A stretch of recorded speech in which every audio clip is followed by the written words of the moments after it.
Normally, the economist feels pretty good if they're not serving food right before they speak, because we have a tendency to make people throw up.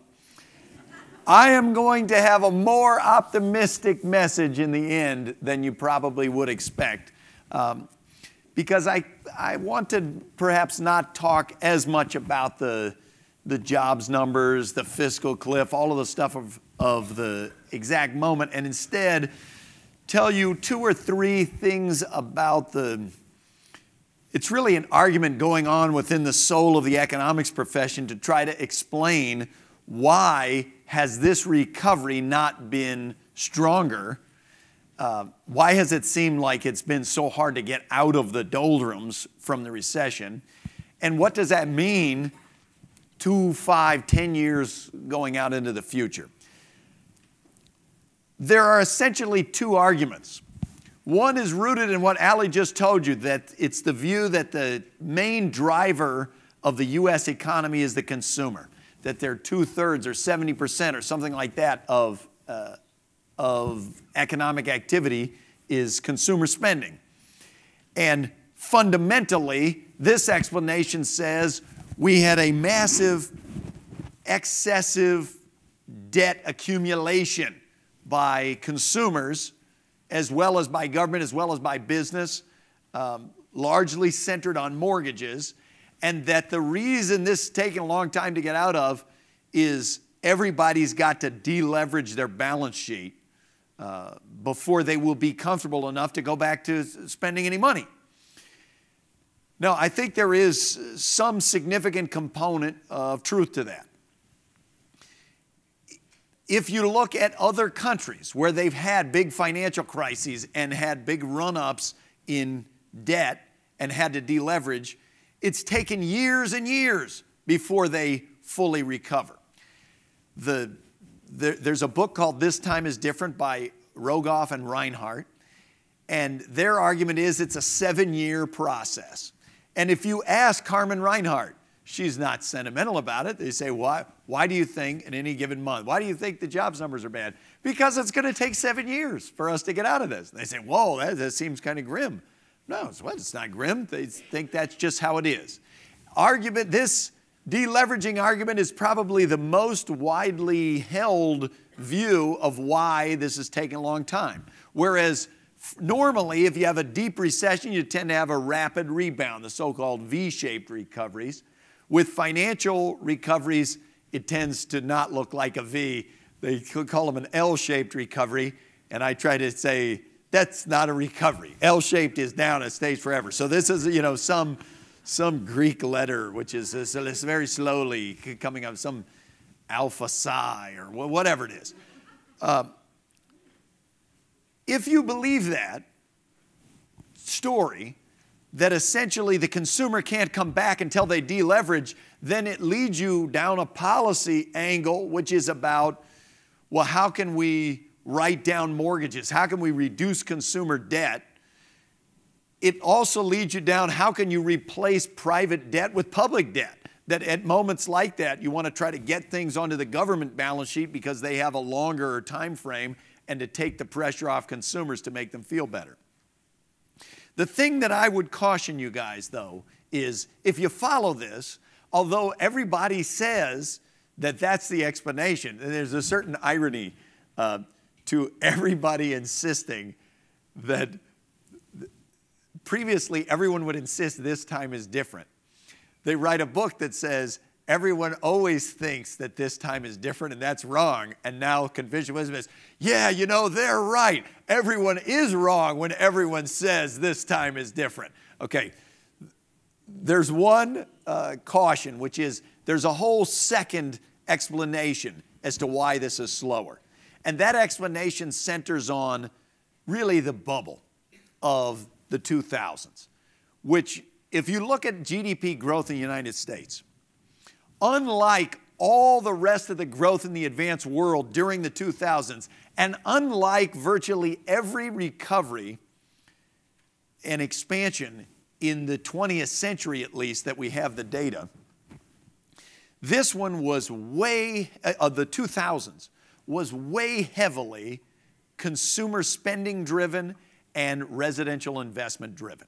Okay, so those two things accounted for virtually 100% of the growth of GDP, not just the level of GDP. Okay, so everybody knows the consumer is 70% of the economy, but at the beginning of the 2000s, the consumer was more like 60 or 62% of the economy.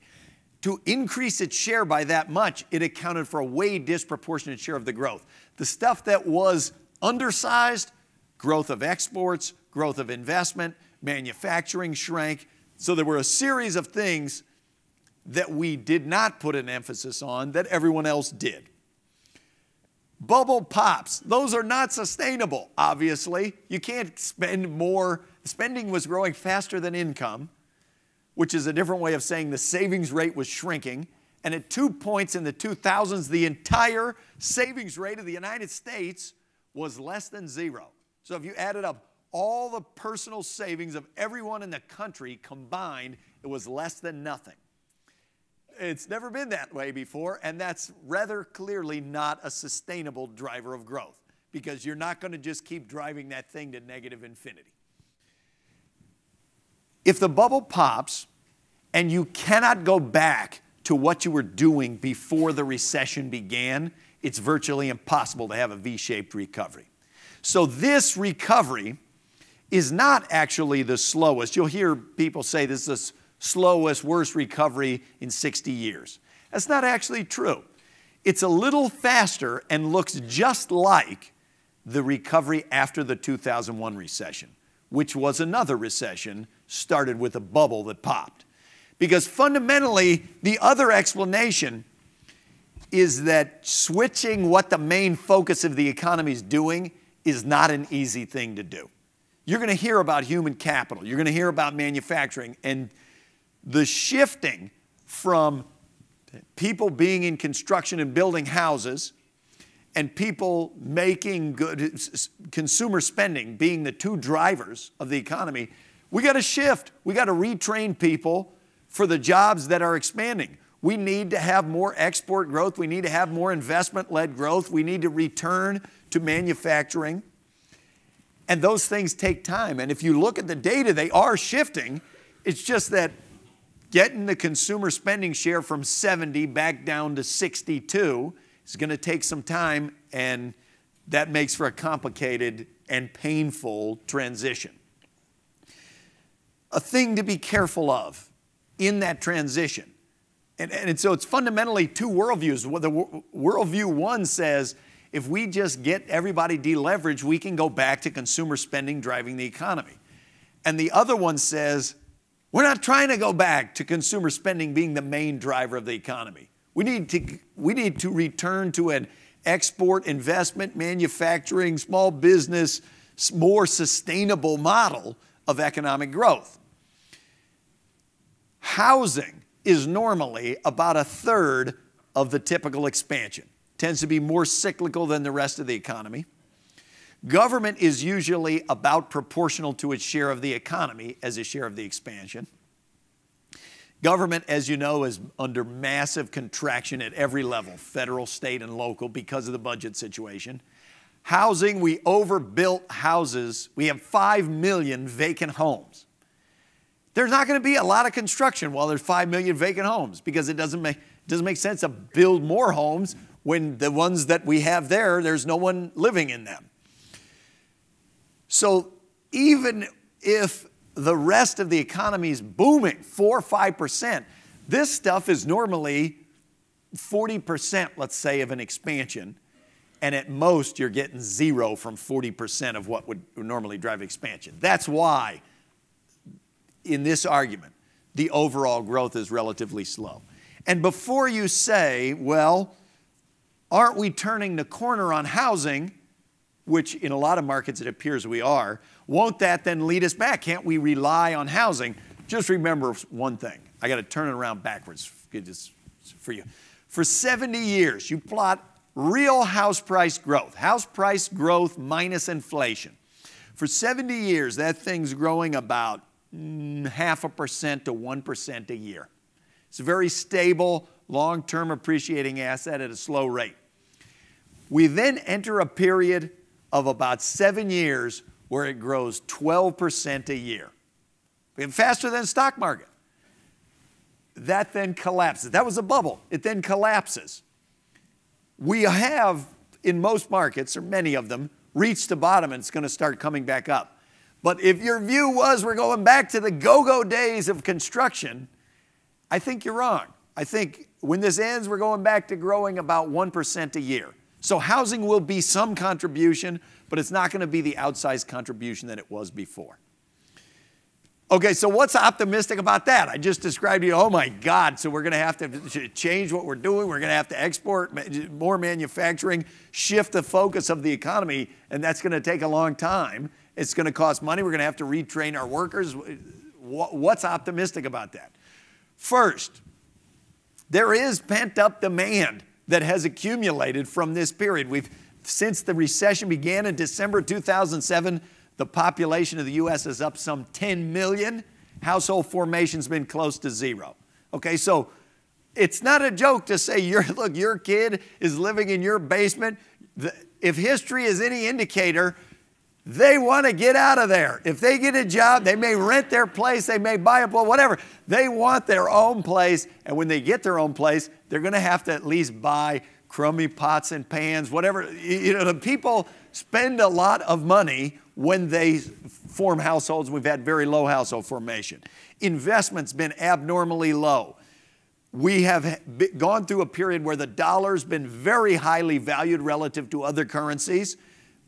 Artificially, you easily could argue. And as that comes to a more balance, as we close these big international trade imbalances, that's going to bode well for the transition of the U.S. economy to these other industries. Second, we're definitely the most entrepreneurial culture, really probably in the world, but certainly among the advanced economies. So I teach down at Booth. I teach a class on telecom, media, and high-tech internet kind of stuff. There's a student in my class from Germany. And that person wants to stay in the U.S., and his classmates are asking him, why don't you go back to Germany? And he said, well, look, I have these ideas for businesses. In my home, everybody would have a reason not to do it. If I told them I'm thinking of starting my own company, they say, that's a huge risk. You could fail. You could humiliate yourself. That'll never succeed. You'll never get a job if they think you're a failure. And he says, I come to the U.S. and everybody's got a different reason why I should do it. Oh, can I come work for you? Well, let's do this. We'll start. We'll put it in my garage. That's worth a great deal in the world economy. And we take that for granted. You may have seen that in Russia, they've announced they are going to build the next Silicon Valley from scratch somewhere in eastern Russia. They're going to build it. They're going to require the engineers to go there. They're going to tell them to start companies, and that's going to be it. Okay, you don't need a PhD in sociology to know that that's not how Silicon Valley worked. They didn't say, you must go there, you will start a company, or else we will crush you and throw you in the gully. That's not going to work. That will not work. The U.S. system has been historically open to ideas, open to innovation, and that's the most powerful thing that we have, and we must foster that. If you look at the U.S.'s problems, our demographic challenges, our fiscal challenges, all of those things, I'm not making light of their magnitude, they are important. They're also much smaller than any other country in the advanced world, by far. Our aging of our population, the least extreme. Our starting debt to GDP ratio, our starting tax share of the economy, our starting spending share, all of those below almost anybody else in the advanced world. And so, even if you go to the airport and there's a big line, it can often make you feel better as people add behind you. It may not be, the kiosk may be going slow, but it's like, wow, damn, if we got here 10 minutes later, we would be back there. Okay, so in closing, I will leave you with the words of George Stigler, who was down at the University of Chicago, was a Nobel laureate, and was a crusty old guy. They said he had the kind of personality that he would wake up every morning and look in the mirror and grade himself a D. But then he would smile because he gave everyone else in the world an F. And so the thing is, you look at the U.S. situation. Look, yeah, we have problems.